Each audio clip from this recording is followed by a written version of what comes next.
4 with the very latest on Hurricane Milton's impact. Florida feeling the effects, says this strong storm made its way across the state.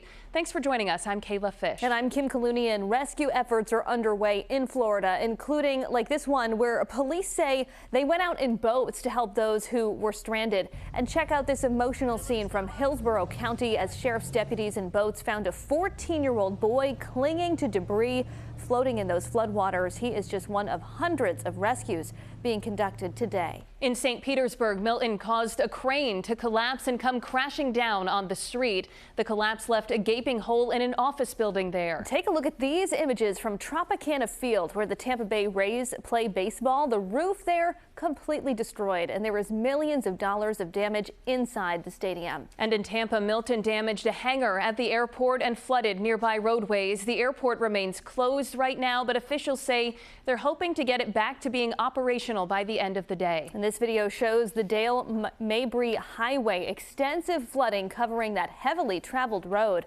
Officials are warning drivers to stay safe if they try to drive. Meanwhile, President Biden spoke about recovery efforts and called on Congress to return to session. I think the Congress should be coming back and moving on emergency needs immediately. And they're going to have to come back after the election as well, because this is going to be a long haul for total rebuilding. And we've also been keeping tabs on several Rhode Islanders who are either living in or visiting Florida right now. Our Hannah Cotter is live with an update from people in the areas that were hardest hit. Hannah, what have you heard?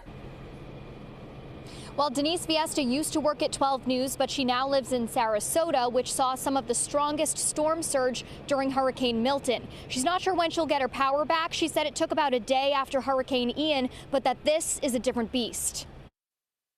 I've never been through anything like that. We've been keeping up with a few former 12 News employees in Florida. Wendy Curtis is in Bradenton visiting family and did not expect to end up in Hurricane Milton's direct path. The wind, it sounded like a freight train was barreling down on the house. So I'm lucky that there's a lot of stuff down, a lot of trees down and all of this. But guess what? We're all okay.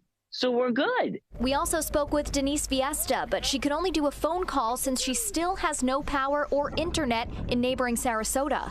It's the not knowing, it's the wondering what if, and you don't hear from somebody. It's just basically cell services. The cell towers went down. A lot of transformers blew. I don't know when we're going to get power back. Denise says one of the challenges of that is not being able to get updates from officials.